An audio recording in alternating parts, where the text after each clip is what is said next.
So I got this image and I want to turn it into vector artwork. This was taken with my iPhone and the artwork was done with a Copic marker. So I was just doing some concept work. So what I'm going to do is copy this piece and file new, OK, and edit paste it in. Okay, you can see what happened. When I took a picture with my iPhone, it had very low resolution, it had some color issues and everything else. So I'm going to show you the steps that I would take to correct all this. First off, image adjustments, levels. I need to get the color back. And I'm going to set the white point to be the paper. I'm going to set the gray point to one of these grays that I used in the handle. Okay, and if I don't see that, I'm going to go in here. Right there. And then the black point I'm going to set right here. And then I'm just going to fidget around with it a little bit to bring it back a little bit further.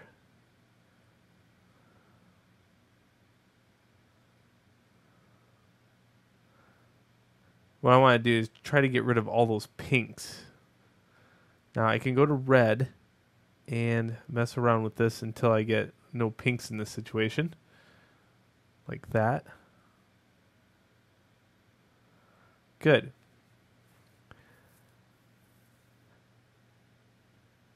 Now I'll take a color dodge. Go to midtones, exposure level 100%, and just dodge out the rest of this stuff. I don't want to protect tones, I want to get rid of it. So this is a great way of doing that.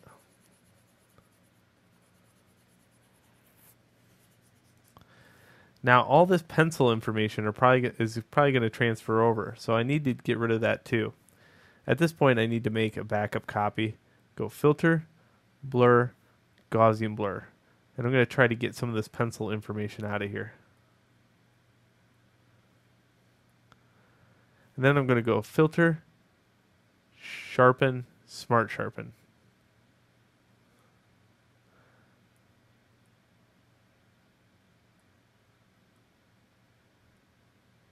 Let's see if I can get something that looks good.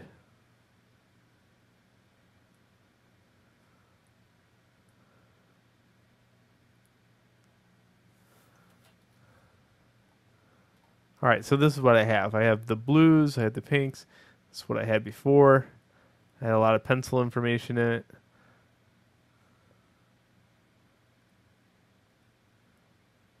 Okay, what I'm going to do here is take this one and just lower the opacity down just a little bit. That way I can still keep a little bit of the pencil information, but not a whole lot. Again, I'm going to do that same trick. Select color range. I'm going to go black. Rank the fuzziness up. Hit OK.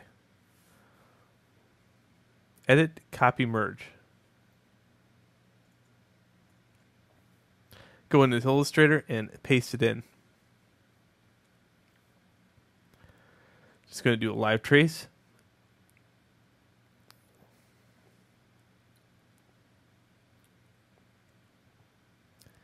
And try to get most of the outline.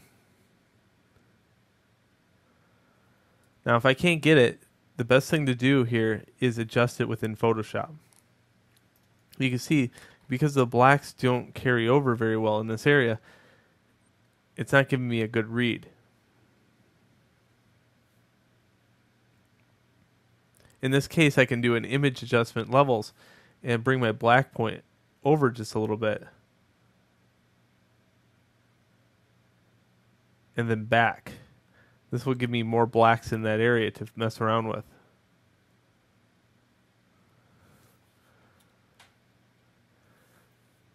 Select color range black. Edit, copy, merge. Now, once I copy, merge, and paste it here, I can then go back to Photoshop and edit step backwards. So that's a good way to maintain your stuff. Here I'm just going to live trace this, and you can see I got a much better read on it. I'm getting a lot more of the outlines, even at threshold 128. So that's telling me that if I go up just a little bit, I should be able to get the outline. I like both of them. They're both pretty interesting. So now what I want to do is go get the original for the color. Okay. For the color part, since there is so many colors in here, I'm just going to go like this. Select color range and then make sure it's still on black. Then select inverse, edit, copy, merge. This will collect all the color and I can paste it in. Okay, let me just do a live trace with maybe 16 color. Okay, then I'm going to go down here or up here to preview and lower this down.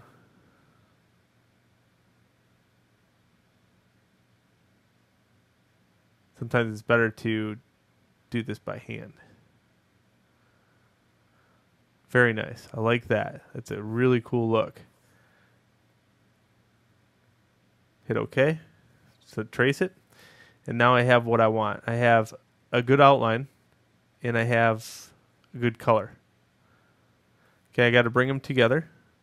I'm going to select both of them, hold shift, and make both of these smaller. Okay, this black outline one, what I want to do is set it to multiply.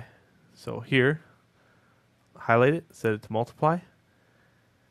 This one, I want it just below that one. So I got to put these on layers now. So this one goes here. This one goes on top. Now I can bring this one behind it.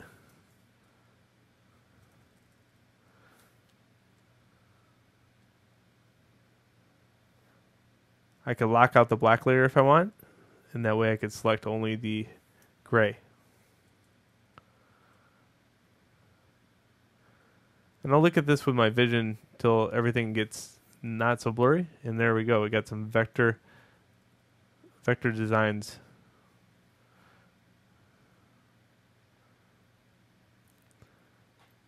So let's look at it side by side with the non-vectorized art.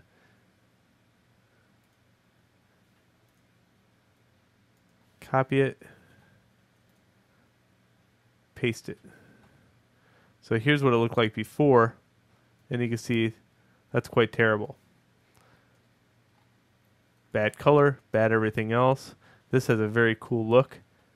This one, if I went to go live trace that just with color, like let's say 16-bit color, this is what I'll get. And if I lower it down,